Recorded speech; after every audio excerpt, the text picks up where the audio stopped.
Assalamualaikum warahmatullahi wabarakatuh.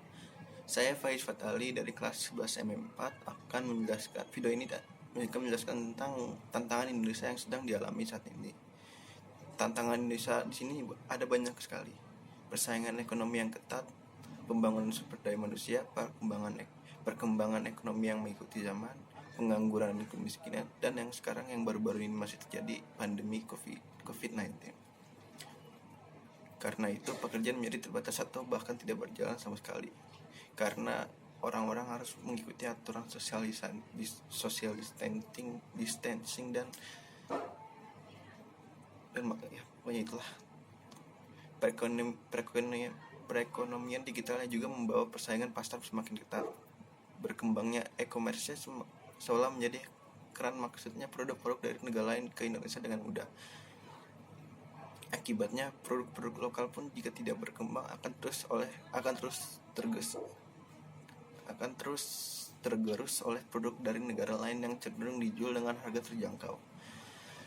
Tantangan selanjutnya dalam menghadapi investasi digital ekonomi Indonesia ialah mengenai sumber daya manusia. Hal ini tentu menjadi PR bagi pemerintah di negara-negara berkembang seperti Asia Tenggara, termasuk pulau di Indonesia. Pada tahun 2017, bahwa di Asia Tenggara sumber daya profesional dalam mendongkrak pertumbuhan ekonomi digital masih minim. Seperti pekerjaan rumah di negara-negara berkembang, tenaga kasar masih mendominasi sumber daya dalam hal sistem perekonomian. Tantangan ini memang tidak bisa diselesaikan dalam waktu singkat. Salah satu pemecahannya ialah pemerintah lagi-lagi harus bekerja sama dalam mengedukasi masyarakat dan mempersiapkan sistem pendidikan yang sesuai dengan perkembangan zaman jika ingin memiliki daya saing yang baik dalam menghadapi ekonomi digital saat ini. Selanjutnya pengangguran dan kemiskinan. Jumlah pengangguran dan kemiskinan semakin banyak, ditambah lagi karena pandemi COVID-19 yang membuat orang harus melakukan social distancing terhadap satu sama lain dan mengikuti aturannya. Tantangan lainnya ialah mengenai adanya regulasi dan dasar hukum yang perlu dirancang untuk mengikuti perkembangan zaman.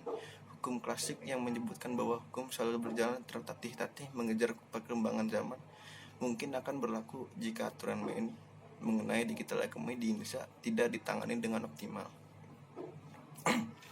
Menangani hal ini, pemerintah pun dengan sigap membuat peraturan perundang-undangan yang mengatur jalannya perekonomian digital nasional. Begitu pula dengan lembaga-lembaga terkait. Ini semata-mata untuk melindungi hak-hak konsumen dan pelaku ekonomi digital agar dapat berjalan dengan baik di masa mendatang. Setidaknya tantangan yang saya sebutkan tadi sangat relevan dihadapi oleh pemerintah dalam hal investasi ekonomi di Indonesia. Semoga kedepannya nanti tantangan tersebut bisa teratasi demi ekonomi digital yang semakin berkembang di Indonesia. Itu saja dari saya. Wassalamualaikum warahmatullahi wabarakatuh.